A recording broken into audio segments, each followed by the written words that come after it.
বাংলাদেশের জনপ্রিয় চিত্রনায়িকা পরীমনির জন্মদিন মানেই মহা উৎসব, আলো, আয়োজন আর বন্ধুদের ভিড়ে ভরে ওঠে তার এই দিন। কিন্তু সময় বদলেছে। গত ৩ বছর ধরে কোনো আনুষ্ঠানিক আয়োজন ছাড়াই ঘরোয়া পরিবেশে কেটে গেছে পরীর এই দিনটি। উৎসবের ঝলক না থাকলেও জীবনের এই পর্যায়ে পরীমনি যেন নিজের মধ্যেই খুঁজে নিচ্ছেন শান্তি আর উদযাপন। নীরব, ব্যক্তিগত, তবুও গভীর। তবে এবারের জন্মদিনে ঘটেছে একটু ব্যতিক্রম।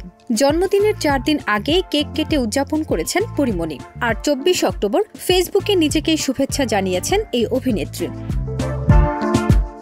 নিজের বিশেষ দিনটি ঘিরে ফেসবুকে পরীমনি লিখেছেন, এ জীবন শুধু বেঁচে থাকার চেয়ে বাঁচা জীবন উদযাপন করাই শ্রেয়।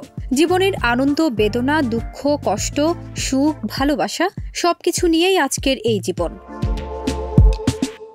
এর আগে নিজের অফিসিয়াল ফেসবুক পেজে একগুচ্ছ ছবি প্রকাশ করে ভক্তদের মনে করিয়ে দেন জন্মদিনের কথা। তবে এবারের জন্মদিনে দেশে নেই পরীমনি, তাই আগেভাগে কেক কেটে দিনটি উদযাপন করেন। সে সময় তার পাশে ছিলেন অর্ক নামের এক ব্যক্তি।